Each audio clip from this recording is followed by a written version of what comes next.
castle walls were my skin. Every crack and crevice, every hidden passage and forgotten chamber. I knew them like the lines on my palm. I had to. For 15 years, they were all I had known. That morning, the air felt different. Heavier somehow, charged with something I couldn't name. Outside my window, autumn painted the forest beyond the castle grounds in flames of red and gold. But even that familiar view seemed changed, as if the world itself was holding its breath.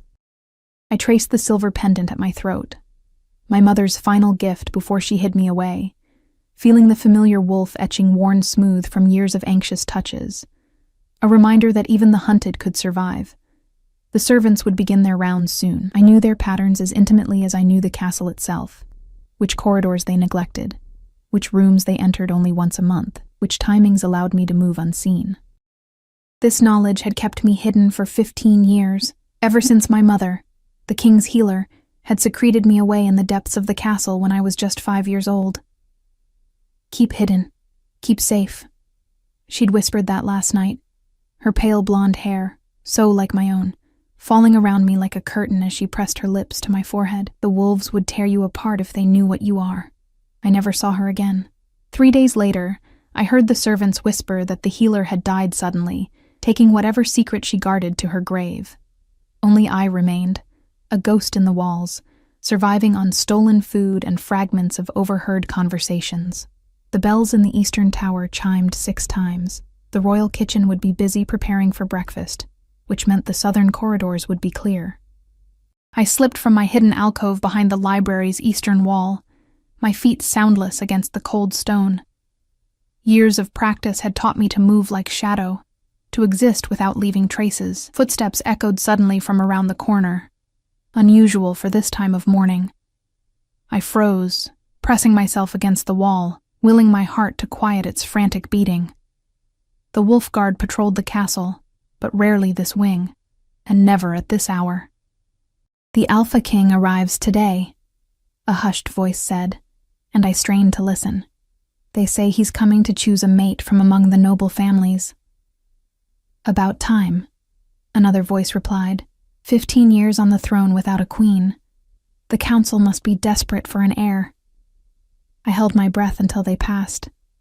The Alpha King, ruler of all wolf shifters, leader of the 7 packs that had conquered our human kingdoms 20 years ago, was coming here. Something cold and heavy settled in my stomach. More guards, more eyes, more danger. In the kitchen, I moved like a phantom between the bustling servants. Years of practice had made me invisible even in plain sight. Head down, movements efficient, blending into the background. I slipped an apple and half a loaf of bread into my pockets, enough to sustain me until evening. "You there, girl?" The sharp voice of the head cook cut through the morning chaos. I stiffened but didn't turn. She wasn't talking to me. She couldn't be. No one saw me unless I allowed it. "Girl with the blonde hair, I'm talking to you." My blood froze. Slowly I turned, meeting the cook's suspicious gaze. In 15 years I'd been spotted occasionally, but always managed to slip away, to become someone else. A servant's daughter, a messenger, anyone but myself. "I don't recognize you," she said, eyes narrowing. "Are you new?" "Yes, ma'am," I whispered, the lie falling easily from lips practiced in deception. "Started yesterday. Lady Elaine's personal maid." The cook's eyes softened slightly. "Well, Lady Elaine's quarters are in the east wing, not the kitchen. And you'd best hurry. With the Alpha King arriving today, everyone needs to be at their best."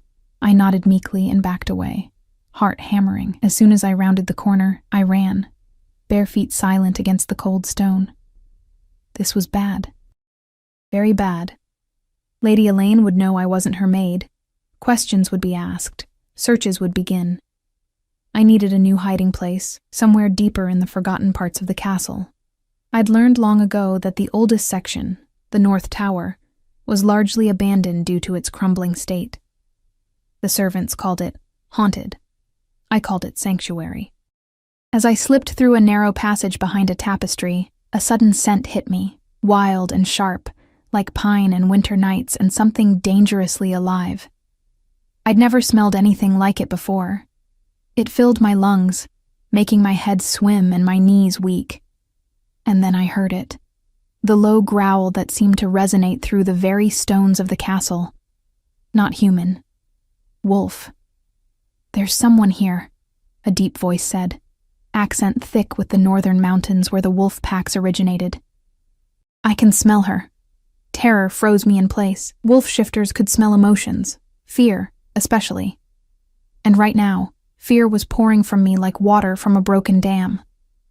"Your Majesty, this section of the castle is rarely used," another voice said, deferential, nervous. "Perhaps it's just a servant." "No," the first voice replied, and something in its timbre made my skin prickle.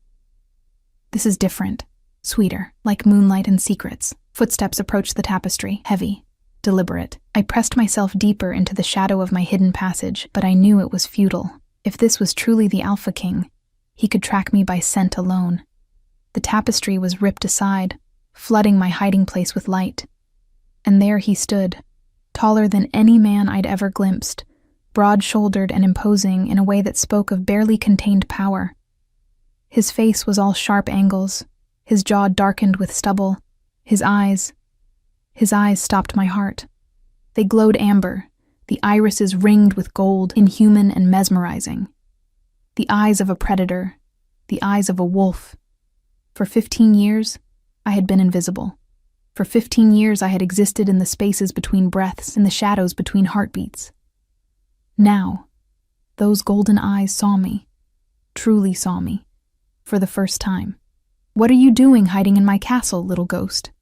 the Alpha King asked, his voice like gravel and smoke. The way he said my castle sent shivers down my spine. This wasn't his castle. This was my castle, my home, my prison. I couldn't speak, couldn't breathe. Every instinct screamed at me to run.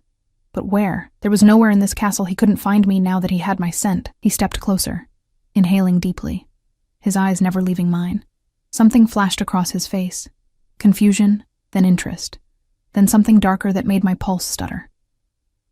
"You're not one of us," he said softly, more to himself than to me. "But you're not entirely human either. What are you?" I didn't know. My mother never told me what I was, only that I needed to stay hidden from the wolves. And now, the most dangerous wolf of all had found me. "Your Majesty," the attendant behind him said nervously. "The council awaits you in the Great Hall." The Alpha King didn't turn, didn't even acknowledge he'd heard. Instead, he reached out one large hand toward me. I flinched back, pressing against the cold stone wall, with nowhere left to retreat. "Don't be afraid," he said, his voice gentler now, almost coaxing. "I won't hurt you." I didn't believe him. Couldn't believe him. Wolves were killers, conquerors. They had swept through our human kingdoms like fire, leaving nothing but ashes and subjugation in their wake. His hand paused, then fell back to his side. "What's your name?" 15 years of silence pressed upon me. I hadn't spoken my true name aloud since my mother left me. Names had power, she'd warned. Especially mine. "I don't have one," I whispered. Something dangerous flashed in those amber eyes. Everyone has a name, not me. Not anymore. I'd been no one for so long that whoever I'd been before had faded like morning mist. He studied me for a long moment, and I felt naked under that gaze, as if he could see through my skin to the secrets beneath. Then, unexpectedly, his lips curved in a smile that transformed his harsh features into something almost beautiful. "Then I shall call you Luna," he said, "for you are pale and hidden, yet you pull at me like the moon pulls the tides." I blinked, startled by the poetry from this warrior king. Before I could respond, he turned to his attendant. "Find her proper quarters," he commanded. "Near my own."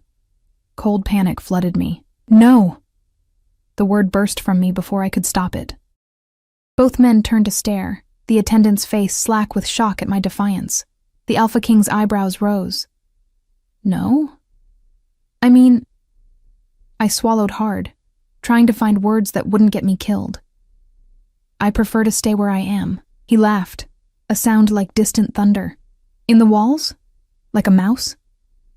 "Like a survivor," I wanted to say, but held my tongue. He stepped closer, and this time when he reached for me, his fingers brushed my cheek. I gasped at the contact, the first touch I'd felt in 15 years. His skin burned against mine, as if he carried fire beneath his flesh. "You've been hiding long enough, little Luna," he said softly. "It's time to step into the light." As he turned to leave, something shifted in the air between us, like an invisible thread pulling taut. He paused at the end of the corridor, looking back over his shoulder, those inhuman eyes gleaming in the dim light. "Tonight, you will dine at my table," he said. Not a request, but a command. "I want to know what other secrets these walls have been keeping from me." And then he was gone, his attendant hurrying after him, leaving me trembling in my exposed hiding place, the scent of pine and winter lingering in the air. For 15 years, I had been a ghost, untouchable and unseen. Now I had been found, and the most dangerous predator in the kingdom had given me a name. The chamber they brought me to wasn't a prison, though it might as well have been. Spacious and elegant, with tapestries depicting hunting scenes and windows overlooking the forest, it was grander than any space I'd inhabited in my years of hiding. But unlike my hidden alcoves and forgotten passages, this room offered no escape. 2 guards, wolf shifters from their scent and stance, stood outside the door. I was trapped, visible, exposed. A middle-aged woman with kind eyes and calloused hands had been assigned to prepare me for dinner. She introduced herself as Marta, the head chambermaid, as she filled a copper tub with steaming water. 15 years, she murmured, shaking her head as she laid out soaps and oils. "Living in the walls like a little mouse. However did you manage, child?" I didn't answer. Couldn't answer. The shock of being discovered, of being seen, had rendered me nearly mute. Words felt foreign in my mouth after so many years of silence. "No matter," Marta continued, seemingly unbothered by my silence. "His Majesty has taken an interest in you, and that's all anyone needs to know." The way she said it sent a chill through me. An interest. Like I was a curious insect pinned to a board for examination. "Why?" I finally whispered, my voice raspy from disuse. "Why would he care about me?" Marta's hand stilled as she measured oils into the bathwater. "That's not for me to say, dear. But when the Alpha King shows interest in something, the entire kingdom notices." She helped me undress, clucking disapprovingly at my thin frame. Years of subsisting on stolen scraps had left me leaner than was fashionable, my ribs visible beneath pale skin. The hot water enveloped me like an embrace, and I couldn't help the small sigh that escaped my lips. In 15 years, I'd never bathed in heated water, always washing hastily with cold water from forgotten fountains or unused guest chambers. "Your hair," Marta said, running gentle fingers through my tangled blonde locks. "It's like spun gold when clean, just like your mother's was." I stiffened. "You knew my mother?" Her eyes grew sad. Everyone knew the king's healer. She was remarkable. There was always something different about her. And about you, it seems. I sank deeper into the water, letting it cover my shoulders. My mother had been secretive about our past, about what made us different enough to hide. "Different how?" Marta's lips pressed into a thin line. "That's not for me to say, child. But the wolves, they can sense such things." After my bath, she dressed me in a gown of pale blue silk, the finest fabric I'd ever felt against my skin. The sleeves draped elegantly to my wrists, the bodice fitting snugly before the skirt flared gently to the floor. It felt like wearing air and water combined. "You look like a princess," Marta said, stepping back to admire her work after arranging my now clean hair in a simple but elegant style. Loose waves falling past my shoulders with small braids woven with silver thread keeping it from my face. I felt like a sacrifice. When the guards escorted me to the great hall, I fought the urge to bolt with every step. My bare feet had been enclosed in soft leather slippers, and the unfamiliar sensation made me feel even more unbalanced. The pendant at my throat seemed to grow heavier, warmer, as if warning me. The great hall fell silent as I entered. Dozens of eyes turned to stare, nobles from both human and wolf bloodlines, servants, guards. I kept my gaze fixed on the floor, counting stones to calm my racing heart. 21 steps to the high table. 18, 15. Luna. His voice cut through the silence, deep and commanding. I looked up and found him watching me from his place at the center of the high table. The Alpha King had changed from his traveling clothes into formal attire, a dark tunic embroidered with silver thread in patterns that reminded me of moonlight through forest branches. A simple crown of silver sat upon his dark hair, its points shaped like wolf fangs. "Your Majesty," I whispered, attempting a curtsy as I'd seen servants do. I wobbled slightly, unused to the formal movement. A smile tugged at the corner of his mouth. He gestured to the empty seat beside him. The Queen's place. Whispers erupted around the hall. I felt a weight of stares like physical blows as I took those final steps to the high table. "You clean up well, little ghost," he murmured as I took my seat, his voice pitched low for my ears alone. "Though I find I miss the wild look in your eyes. I'm still wild," I replied, surprising myself with the boldness, just better disguised. He laughed, a genuine sound of delight that drew more stares from the assembled court. "Indeed you are. Tell me, how does one remain hidden in plain sight for 15 years? By becoming nothing," I said simply. "By being too small to notice." Something flickered in his amber eyes. Recognition, perhaps, or understanding. Yet I noticed you immediately. Before I could respond, a nobleman across the table leaned forward, his features sharp and calculating beneath silver-streaked black hair. "Your Majesty, perhaps introductions are in order. We're all curious about your guest." The Alpha King's expression cooled. "Lord Darius, always so concerned with proper protocol." He turned to address the table at large. "This is Luna. She has been a resident of this castle longer than I have been king." More whispers. More stares.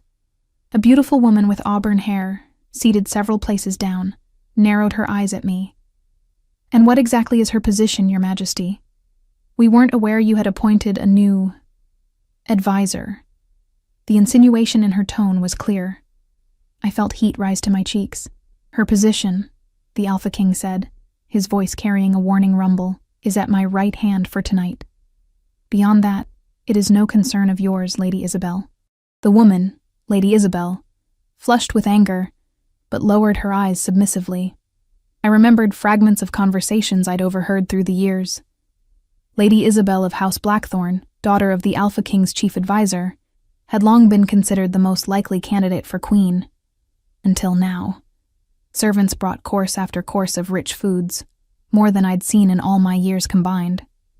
I ate cautiously, unused to such abundance, while conversations flowed around me.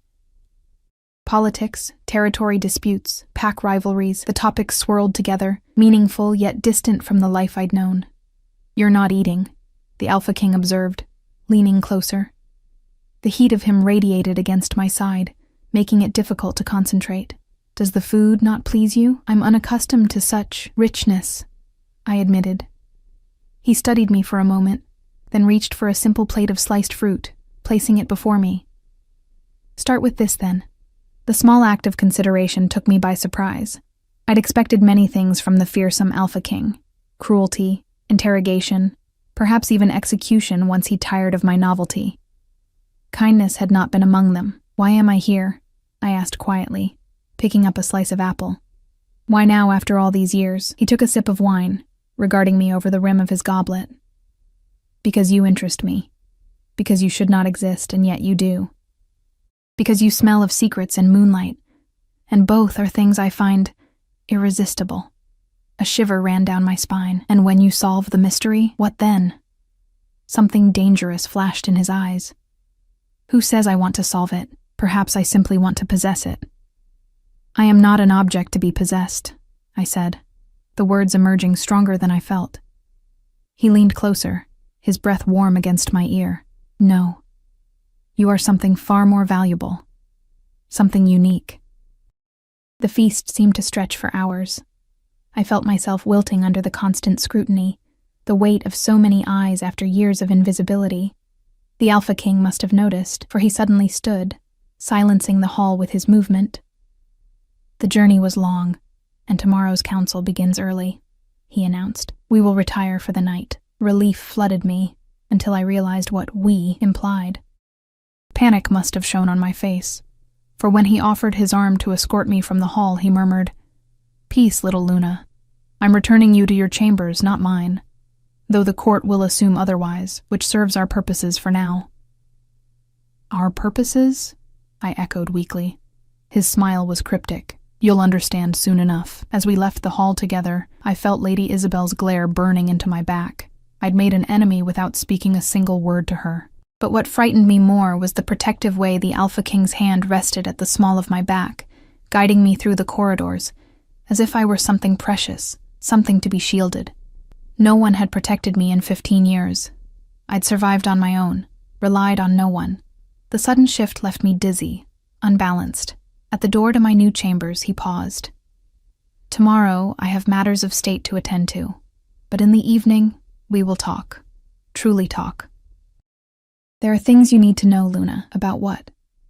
"About what you are." He reached out, his fingers hovering near my cheek but not quite touching. "About why your mother hid you. About why your scent calls to me like nothing I've ever encountered." My heart pounded so loudly I was sure he could hear it. Wolf shifters had enhanced senses. They could detect lies, fear, desire. What else could he sense in me that I didn't understand myself?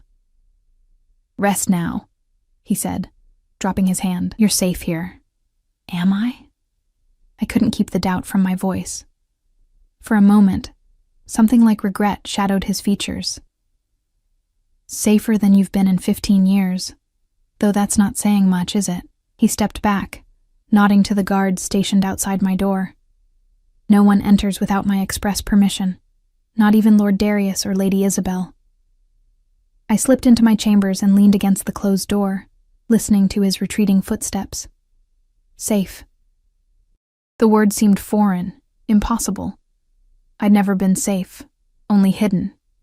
And now that I'd been found, exposed to the light, I felt more vulnerable than ever. Crossing to the window, I gazed out at the moonlit forest beyond the castle walls. For 15 years I'd dreamed of escape, of finding a life beyond these stone confines. Now the opportunity was closer than ever. With all attention on the Alpha King's visit, the castle gates would be open for messengers and supplies. I could disappear into the night, find a new place to hide, build a new life of shadows, but something held me back. Not just the guards at my door, but the Alpha King's words. Things you need to know. About what you are. My fingers found my mother's pendant, tracing the wolf etching that had been my only connection to her memory. What was I? Why had she hidden me? What secret was worth 15 years of solitude and fear? In the distance, a wolf howled. A long, lonely sound that resonated deep within my chest. Another answered, then another, until the night was filled with their eerie chorus. A shiver ran through me that had nothing to do with the cool night air. The wolves were calling, and something in me wanted to answer. Dawn broke with a whisper of pink and gold across the sky, finding me still by the window. I hadn't slept. Couldn't sleep. Not with my mind racing through everything that had happened. The Alpha King had found me, given me a name, placed me at his right hand before the entire court, and tonight, he promised answers about my past, about what I was. A gentle knock at the door startled me from my thoughts. Marta entered with a tray of food and a fresh gown. "You didn't sleep," she observed, setting down her burdens. It wasn't a question. I shook my head. "Too much. Everything." Her eyes softened with understanding. "The world is a lot louder when you're standing in it rather than hiding behind its walls." As she helped me dress in a gown of deep forest green, I gathered my courage to ask the question that had burned in me all night. "Marta, did you know why my mother hid me?" Her hands paused in their work of fastening tiny pearl buttons along my spine. "There were rumors," she said finally, "after your mother died, that she wasn't entirely human, that she had abilities." "What kind of abilities?" Marta resumed her buttoning. "Healing, yes, but more than that. Some said she could sense things before they happened, that she knew when the wolf armies were coming. Long before the scouts spotted them." She lowered her voice. "Some said she could speak to the beasts themselves, calm them, understand them." My breath caught. I remembered distantly my mother singing to an injured wolf that had been brought to her chambers, how it had grown calm under her touch, its wild eyes gentle as she removed an arrowhead from its flank. I'd thought it a dream, a child's imagination. And me? I asked, my voice barely audible. Am I like her? I don't know, child. But if you were, if you had her gifts, the wolves would either worship you or destroy you. There would be no middle ground. Her words settled like stones in my stomach. No middle ground. Was that why my mother had hidden me? Not just to protect me from the wolves, but to protect me from becoming a tool in their power struggles? After Marta left, I paced the chamber, too restless to sit, too visible to wander the castle as I once had. The walls seemed to press in around me. Not the comforting embrace of my hidden passages, but a gilded cage. Another knock came, firmer this time. When I opened the door, I found not Marta, but a young wolf shifter with honey blonde hair and kind eyes that reminded me, painfully, of my mother. My name is Elian, he said with a slight bow. His Majesty asked me to attend to you today, to answer any questions you might have about our ways. A chaperone, then, or a guard in friendly disguise. And if I wish to be alone? Elian's smile was apologetic. His Majesty thought you might have had enough solitude to last a lifetime. A fair point, if an uncomfortable one. I gestured for him to enter, watching as he moved with the fluid grace all wolf shifters possessed, settling into a chair by the hearth. You're different from the others, I observed, keeping my distance. How so? I hesitated, searching for the right word, gentler. Less predatory. He laughed, a warm sound that held no mockery. We're not all teeth and claws, Luna. Some of us are diplomats, scholars, healers. At the last word, he gave me a meaningful look. Like your mother was. My heart stuttered. You knew her? I was young when she died, but yes. She helped my sister through a difficult childbirth. Saved them both. He leaned forward, his expression earnest. Not all wolves hated humans, Luna. Not then, not now. The conquest was brutal, yes, but many of us sought peace afterward. Peace through subjugation isn't peace, I said softly, recalling fragments of overheard conversations about the wars, about the human kingdoms that fell one by one to the wolf packs. No, he agreed surprisingly. It isn't. Which is why King Alaric seeks to change things. I blinked, startled by both his honesty and the revelation. The Alpha King? He wants peace? He wants unity, strength, but not through fear. Through bonds of loyalty and mutual benefit. Elian's eyes held mine. That's why finding you matters so much. My fingers found my pendant, rubbing the worn silver. I don't understand. You will, Elian promised. Tonight, when he speaks with you.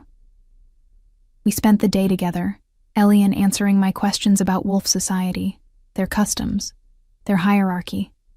I learned that the 7 packs each controlled different territories, but answered to the Alpha King, who ruled from this castle, once the seat of human royalty, now the center of wolf power. I learned about their council of elders, about the complex rituals of mating and pack bonds, about the significance of scent and touch in their culture. And I learned about King Alaric himself, how he had risen to power 15 years ago after the death of his father, how he had been just 20 when the crown passed to him, how some of the older pack leaders still resented taking orders from a king they considered too young, too untested. He never took a mate, I said, recalling the conversation I'd overheard before being discovered. Why? Elian hesitated, choosing his words carefully. Our kind? We don't mate lightly. For us, it's not just a political alliance, but a soul bond. The king has been waiting. For what? For someone whose scent calls to him. For his true mate. Elian's gaze was too knowing, too direct. For you, Luna. The floor seemed to tilt beneath me. That's absurd. I can't be... You're not entirely human, Elian said gently. We all sense it. And whatever else you are, it calls to him. To us. I turned away, unable to bear the weight of his gaze. I spent 15 years hiding from wolves. I can't simply become one of you overnight. No one's asking you to. He rose, moving to stand beside me at the window. But wouldn't you like to stop hiding? To understand what you are instead of fearing it? The question struck deeper than he could know. All my life, fear had been my companion, fear of discovery, Fear of what I might be. Fear of the wolves who ruled our world. The possibility of answers, of understanding, called to a part of me I'd long suppressed. Before I could respond, the chamber door opened and Lady Isabel swept in, her auburn hair elaborately styled, her crimson gown clinging to curves I could never hope to match with my thin frame. She ignored Elian completely, her cold gaze fixed entirely on me. "So this is the Alpha King's new pet," she said, circling me slowly, assessing. How underwhelming. I remained silent, watching her. Years of invisibility had taught me to read people, to see the cracks beneath their composure. And beneath Lady Isabel's haughty confidence, I saw fear. The same fear that had been my constant companion. "Nothing to say for yourself?" She stopped before me, close enough that I could smell her perfume. Too sweet, too artificial, as if trying to mask her natural scent. "What spell have you cast on our king to make him forget his duty to his people?" "No spell," I said quietly. "I didn't ask for his attention, yet you have it." Her perfect features twisted with contempt. "A nobody, a ghost. When he could have the daughter of his most loyal advisor, a pure-blooded wolf of the highest lineage." Elian stepped forward, positioning himself slightly between us. "Lady Isabel, the king would not approve of this visit." She bared her teeth at him, literally bared them, sharp canines elongating in a display of dominance. "The king is busy with matters of state, and I am well within my rights to assess any threat to the stability of our kingdom." "I am no threat," I said, finding strength in the truth of the statement. "I want nothing from your king or your kingdom." "Then what do you want?" she demanded. The question caught me off guard. What did I want? For 15 years, my only desire had been survival, my only goal to remain hidden. Freedom, perhaps? Understanding? A life beyond mere existence? "I want what everyone wants," I said finally, "to belong somewhere." Something flickered in her eyes, recognition, perhaps, or a moment of genuine emotion breaking through her mask of disdain. Then it was gone, replaced by cold calculation. "You will never belong among us," she said, each word precise and cutting. "You are neither wolf nor human. You are nothing." "Lady Isabel." The deep voice from the doorway made us all turn. The Alpha King, Alaric, stood there, his powerful frame filling the entrance, his expression thunderous. "You forget yourself." The color drained from Isabel's face. She dropped immediately into a deep curtsy, head bowed. "Your Majesty." I was merely disobeying my explicit instructions that no one was to enter these chambers without my permission. His voice was deceptively soft, but I sensed the anger beneath it, like storm clouds gathering on the horizon. "I meant no disrespect," she said, not rising from her submissive position. "I only thought to welcome our guest properly. Your thoughts are not required in this matter." He stepped into the room, his presence seeming to shrink the space around us. "Leave us. Now." She rose gracefully, backing toward the door without turning her back on him. A wolf custom, I remembered from Elian's explanations. At the threshold she paused, her gaze meeting mine one last time. The message in her eyes was clear. "This isn't over." After she left, Alaric turned to Elian. "Report." "All was well until Lady Isabel's intrusion, Your Majesty," Elian said formally. "Luna has been asking questions about our ways, our history." "Good." Alaric nodded, his gaze softening as it landed on me. "Curiosity is preferable to fear, though I see both in you still, little Luna." I didn't deny it. He could probably smell the fear on me, mixed with the undeniable curiosity that had grown throughout the day.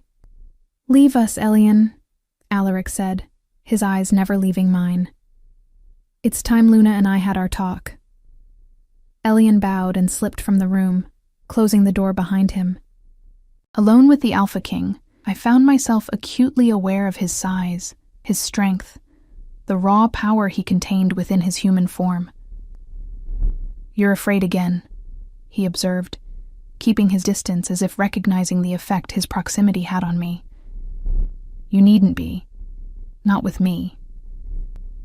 Lady Isabel seems to think otherwise." his mouth curved in a humorless smile.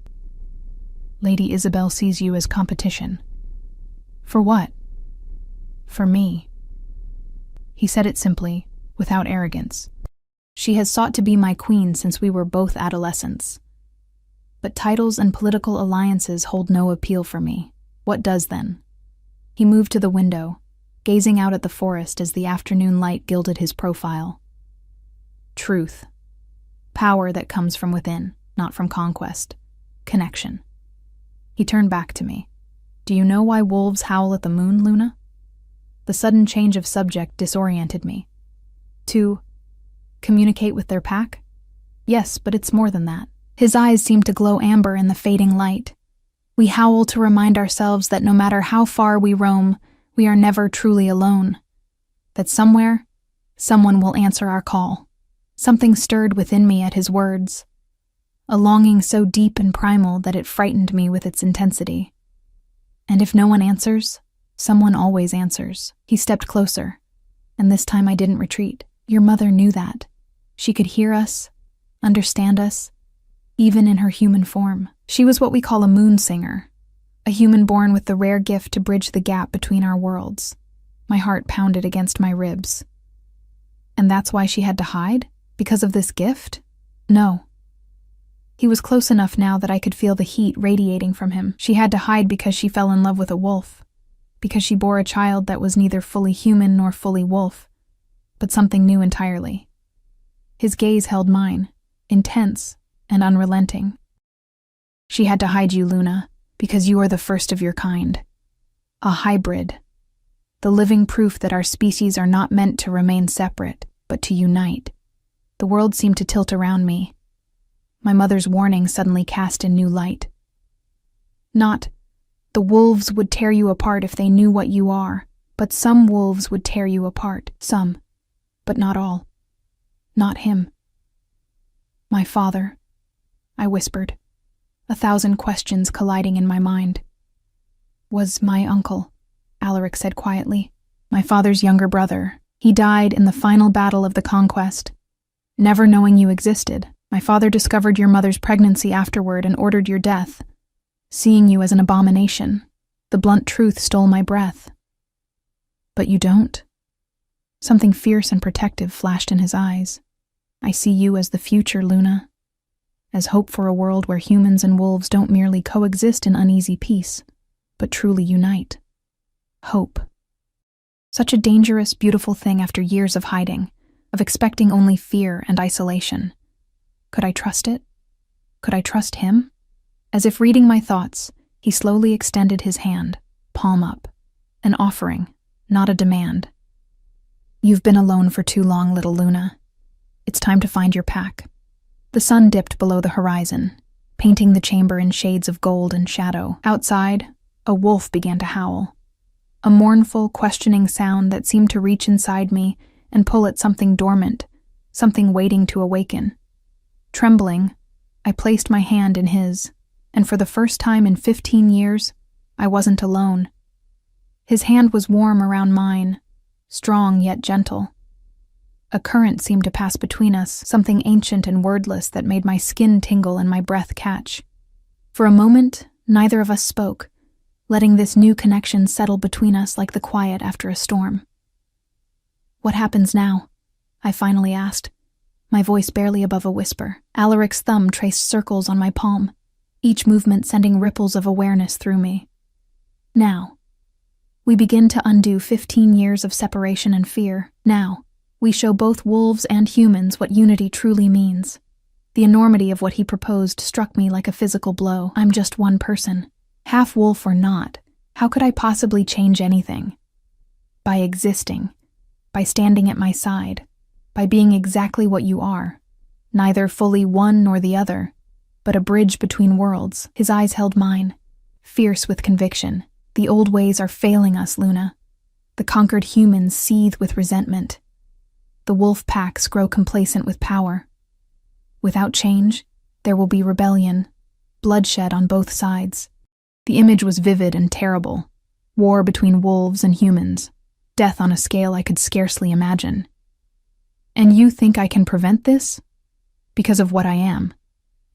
Because of who you are, he corrected.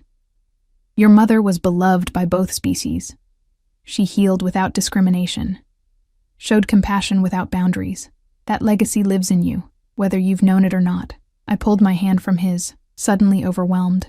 For 15 years I had been nothing, no one, a shadow flitting between forgotten spaces.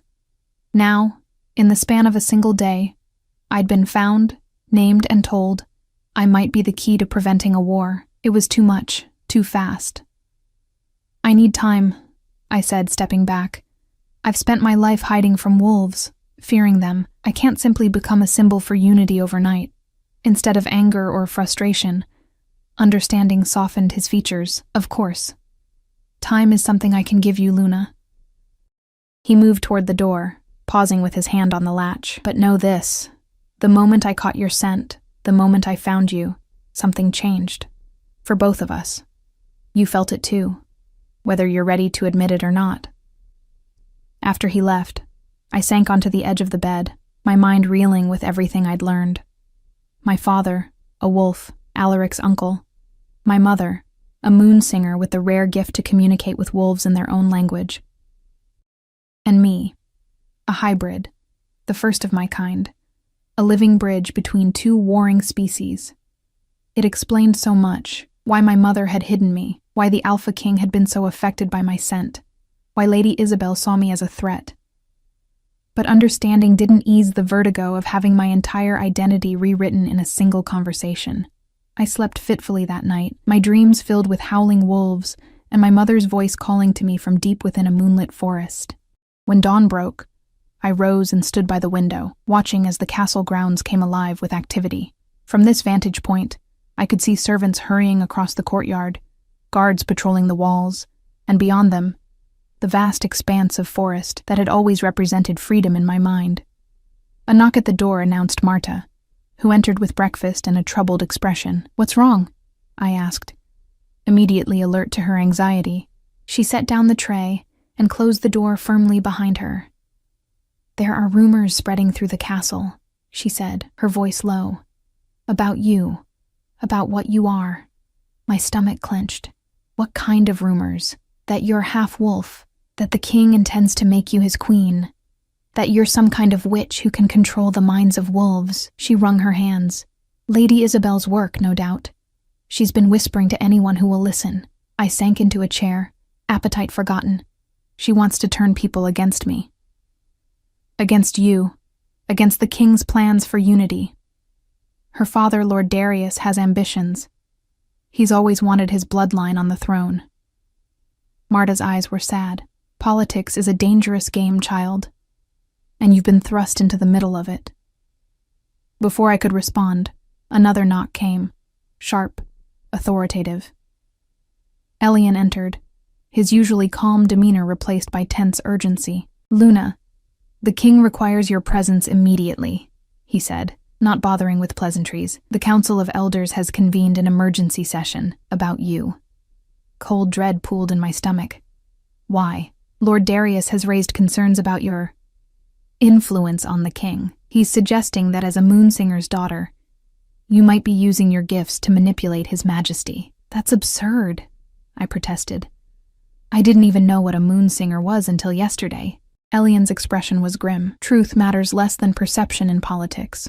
Come, the king wants you there to speak for yourself." There was no time to change from my simple morning dress, no time to prepare what I might say. Elian led me through corridors I'd only ever observed from hiding, past curious stares and whispered comments, to the great council chamber in the eastern wing. 2 guards opened the massive oak doors as we approached.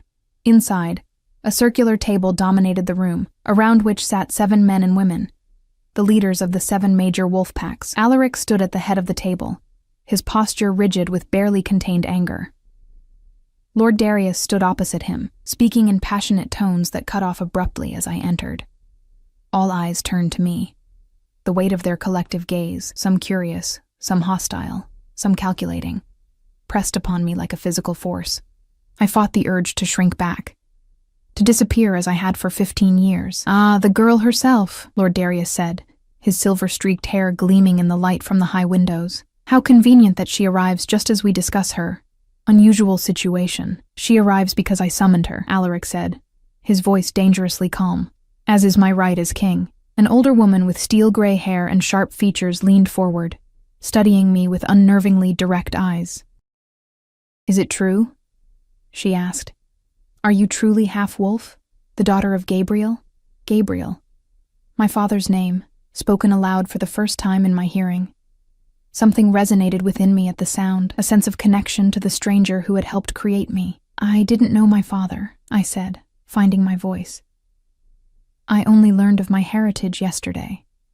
But yes, I am told he was Alaric's uncle. Murmurs swept around the table. Some surprised, some confirming what they'd already suspected. Convenient that she appears now, Lord Darius said, just as your majesty was considering possible matches for a queen. A girl raised in secret, with no allegiances to any pack, no understanding of our ways, yet supposedly carrying royal blood.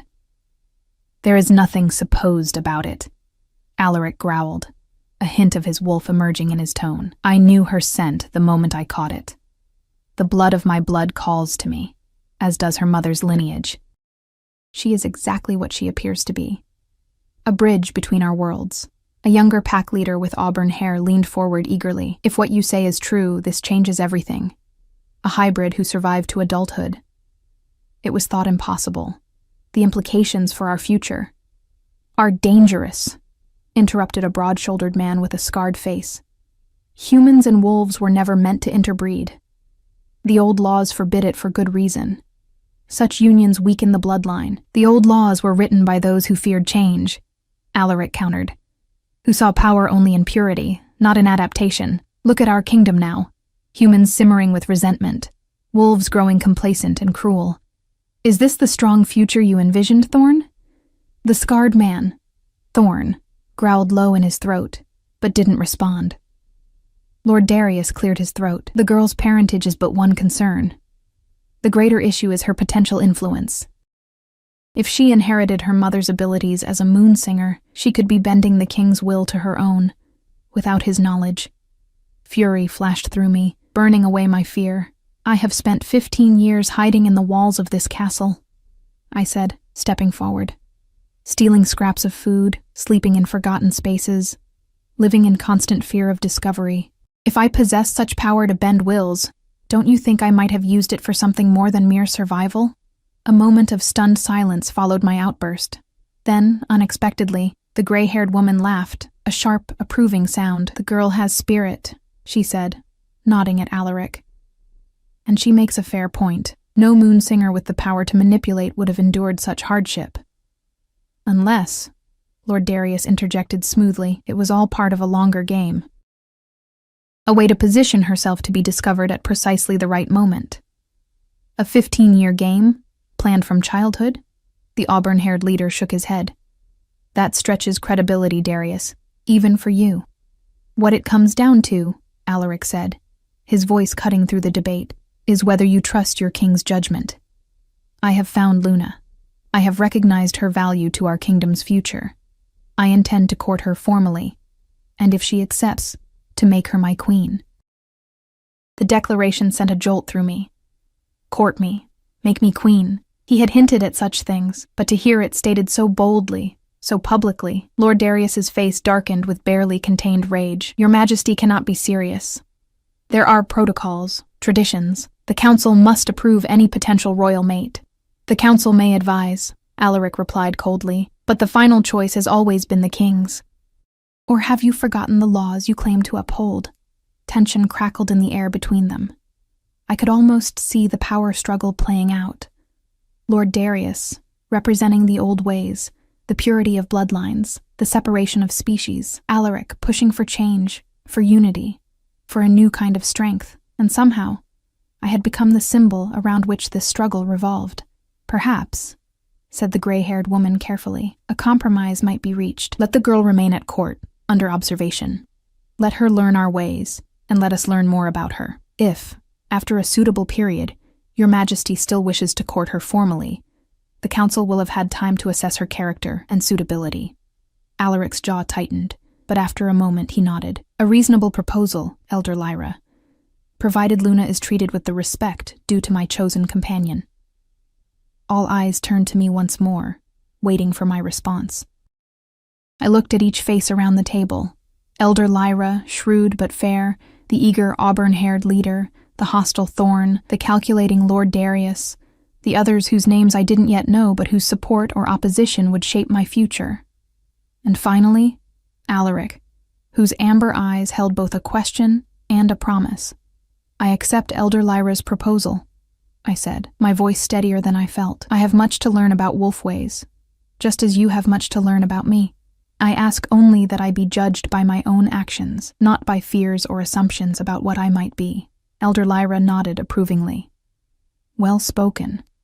It seems the girl has inherited more than just her mother's gifts." The meeting concluded shortly after, with the council agreeing to reconvene in 1 month to reassess the situation.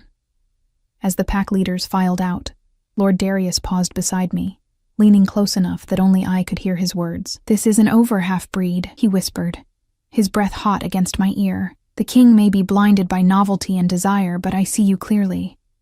You will never sit on the throne while I draw breath." He straightened, smiled coldly, and continued on his way, leaving me chilled by the naked hatred in his eyes. I remained in the council chamber after the others had gone, trying to process everything that had happened. Alaric returned after escorting the elders out, closing the doors behind him to give us privacy. "You did well," he said, genuine admiration in his voice. Few have stood before the council with such composure, especially on their first encounter. "I've had practice hiding my fear," I replied, sinking into one of the vacated chairs, "though I've never had quite so much to fear before." He took the seat beside me, close, but not crowding. "Lord Darius threatened you, again, not a question."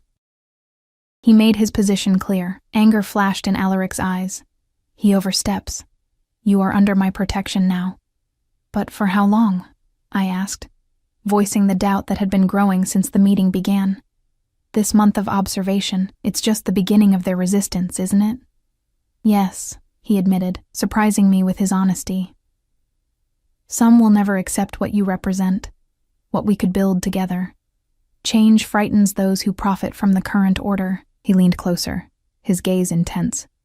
"But that doesn't mean we stop trying. Too much depends on it." "Including your throne?"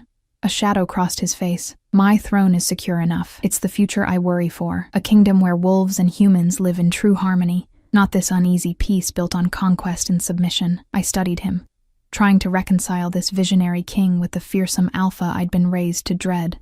"And you believe I'm crucial to this future?" "I believe," he said softly, "that finding you was no accident, that the first time I caught your scent, something awakened in me that had been sleeping all my life." He reached for my hand, and this time, I didn't pull away. Call it fate or instinct or simply extraordinary timing, but yes, Luna, I believe you are crucial, to the future, to peace, to me. His words resonated with something deep within me, that same part that had stirred when he spoke of wolves howling to find their pack, that had recognized my father's name though I'd never heard it before. A sense of belonging, of purpose. After 15 years of mere survival, it was terrifying. It was exhilarating. It was the beginning of everything. A month passed in a whirlwind of discovery. Each day brought new revelations about the world I'd observed for 15 years, but never truly understood. Alaric insisted I learn everything about wolf culture, their ceremonies, their laws, their complex social hierarchies. Elian became my constant companion, teaching me the subtle body language that wolves use to communicate hierarchy and emotion, the rituals of respect between packs, the history of their migration from the northern mountains. What surprised me most was how quickly some of it came naturally to me, as if some dormant part of my heritage had awakened and recognized these customs as my own.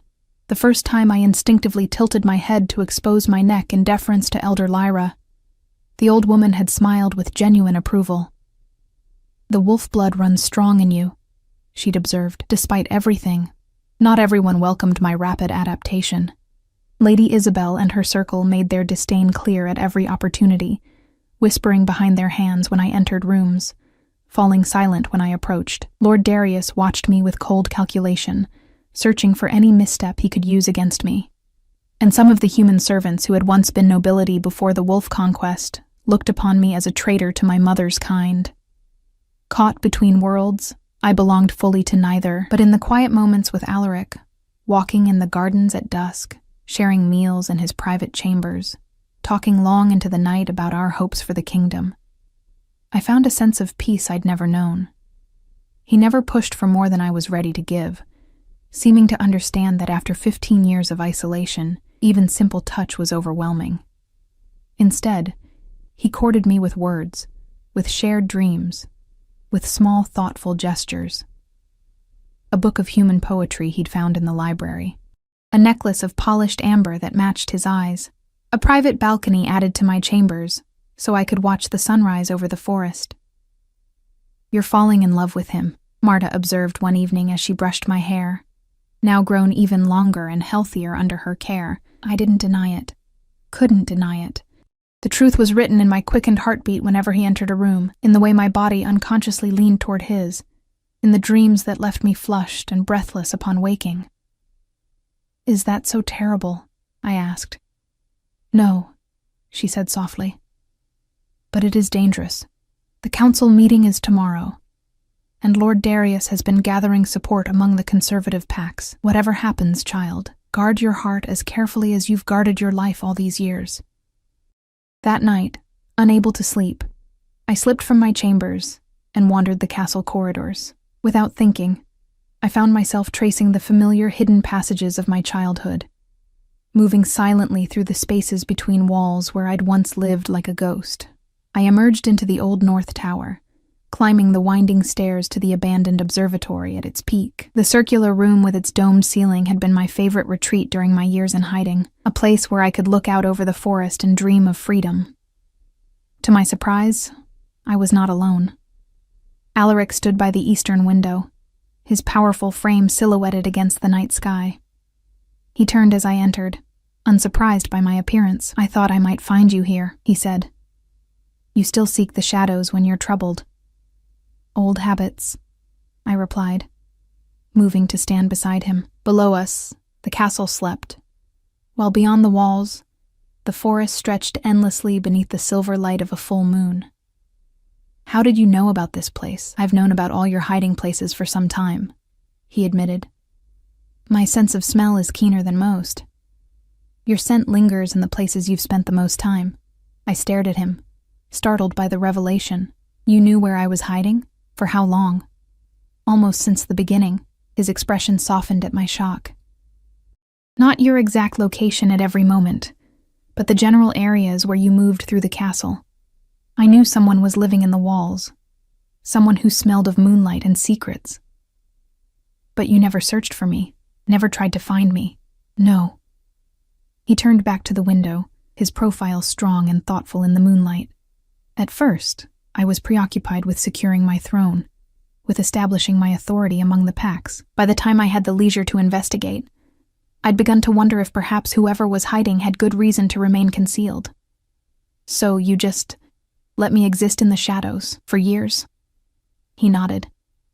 "Until that day when your scent changed, became stronger, more distinct, as if some part of you was finally ready to be found."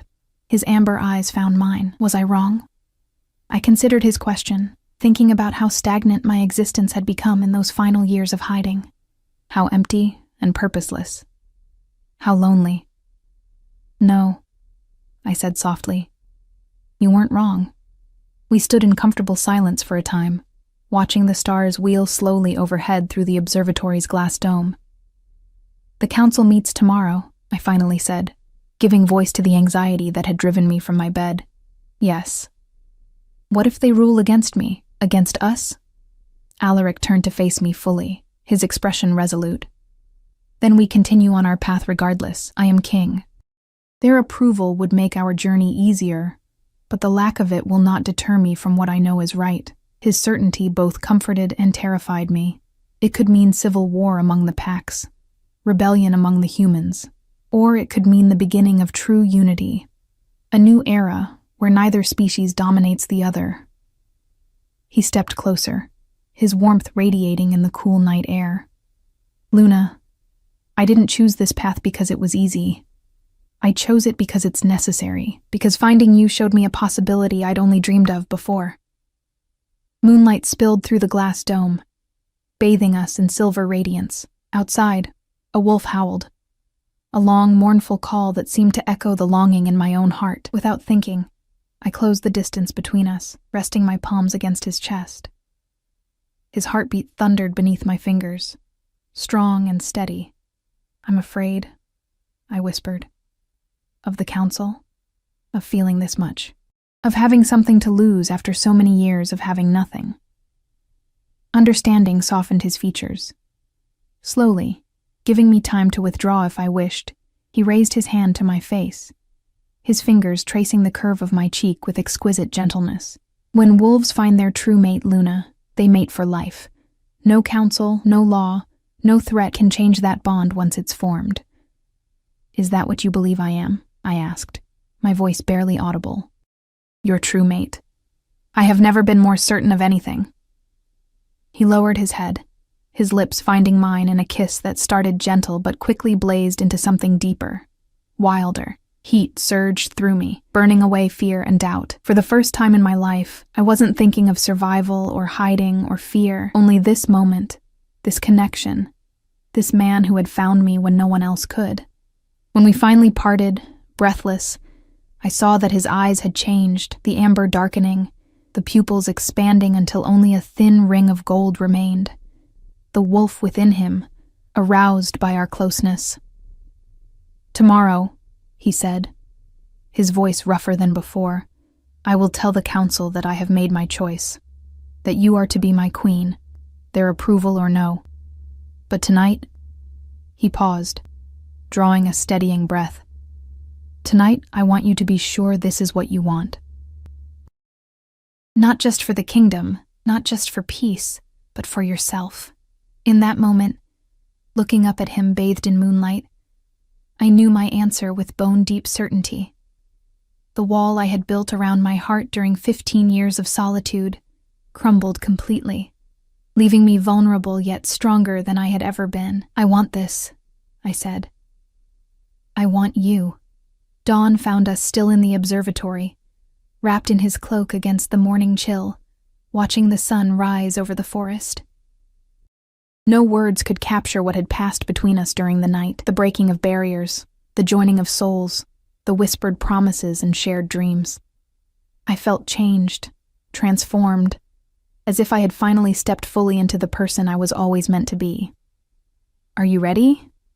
Alaric asked as the bells began to toll, announcing the morning and, with it, the council meeting that would determine our fate. I nodded, rising to my feet with new confidence. Yes. The great council chamber was already full when we arrived. The 7 pack leaders sat around the circular table as before, but this time the gallery above was crowded with witnesses, nobles from both wolf and human bloodlines, eager to observe the proceedings that had become the talk of the kingdom.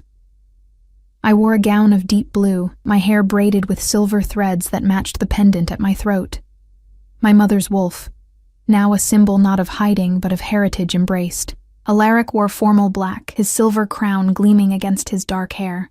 Together we faced the council, our hands joined in silent declaration. Elder Lyra spoke first, her clear voice carrying to the farthest corners of the chamber. 1 month ago, this council agreed to observe and assess the suitability of Luna, daughter of Gabriel and Selene, as a potential mate for our king. Today, we render our judgment. Lord Darius rose, his cold gaze sweeping over me before settling on Alaric. Before the council speaks, I wish to present evidence of grave concern. He gestured, and Lady Isabel stepped forward, her expression triumphant. My daughter has discovered something most troubling about the girl's heritage. Alaric's hand tightened around mine. Proceed, he said, his tone dangerous. Lady Isabel held up an ancient tome bound in faded leather. In the oldest records of moonsingers, I found reference to a prophecy that one day, a child born of both wolf and singer would arise with the power to bend the wills of all wolves to their command, to enslave our kind through voice alone. Her eyes gleamed with malice as she looked at me, The girl's mother knew this. That's why she hid her child, not to protect her from us, but to protect us from her. Murmurs swept through the chamber. I stood frozen, the accusation so unexpected, so opposite to everything I believed about my mother, that I could find no words to counter it. "This is absurdity," Alaric growled. "Luna has shown no such power." "Hasn't she?" Lord Darius countered smoothly. "In 1 month, she has won over most of the council, charmed the court, and most importantly, secured such devotion from our king that he defies centuries of tradition for her. If that is not evidence of unnatural influence, what would be?" Before Alaric could respond, I stepped forward, finding my voice at last. "If I possess such power," I said, my words clear in the sudden silence, "would I not have used it to save my mother's life? To secure my own safety these 15 years? To turn away the hatred I see even now in your eyes, Lord Darius?" Elder Lyra nodded slowly. "The girl makes a valid point. Furthermore," I continued, drawing strength from Alaric's presence beside me, "I have spent this past month learning your ways, your customs, your history. I have studied what it means to be wolf, just as I have lived what it means to be human, and I have come to believe that the true strength of this kingdom lies not in the dominance of one species over the other, but in what we might achieve together." I turned, addressing not just the council but the gallery of witnesses above. "I stand before you as living proof that wolves and humans are not separate species destined for eternal conflict, but kindred souls capable of creating something new, something stronger through unity." A hush fell over the chamber. In that moment of silence, from somewhere beyond the castle walls, a wolf began to howl. Then another joined, and another, until the air vibrated with their chorus. Elder Lyra's eyes widened. "The packs are calling," she whispered. "They recognize you." Lord Darius paled, his carefully constructed accusation crumbling before the undeniable response of the wolves themselves. For all his political maneuvering, he could not deny the primal recognition that echoed through the howls, the acknowledgement of one of their own. Without conscious thought, I closed my eyes and tilted my head back, something ancient and instinctual rising within me. From deep in my chest came a sound I had never made before, a howl that started soft, but grew in strength and clarity, joining the chorus outside, belonging to it, completing it. When I opened my eyes, the chamber was utterly still. Every face stared in wonder or shock. Alaric looked at me with fierce pride, while Elder Lyra's weathered features had softened into something like awe. "The council has heard enough," she said, rising to her feet. "The wolves have spoken. Luna, daughter of Gabriel and Selene, is recognized as wolfkin, humankin, and true mate to our king. Let any who dispute this claim speak now or hold their peace forever." Lord Darius and Lady Isabel exchanged glances, but remained silent, recognizing that they had lost this battle, though perhaps not the war. "Then it is decided," Elder Lyra continued. "The royal mating ceremony will take place at the next full moon, uniting not just 2 souls, but 2 peoples under one crown." As cheers erupted from the human contingent in the gallery, Alaric pulled me into his embrace, uncaring of protocol or propriety. "You never cease to amaze me, little Luna," he murmured against my hair. "What other gifts have you been hiding all these years?" I smiled, feeling truly free for the first time in memory. "We have a lifetime to discover them together." Outside, the wolves continued their chorus, no longer mournful but jubilant, a song of recognition, of welcome, of home. After 15 years in shadow, I had finally found my place in the light.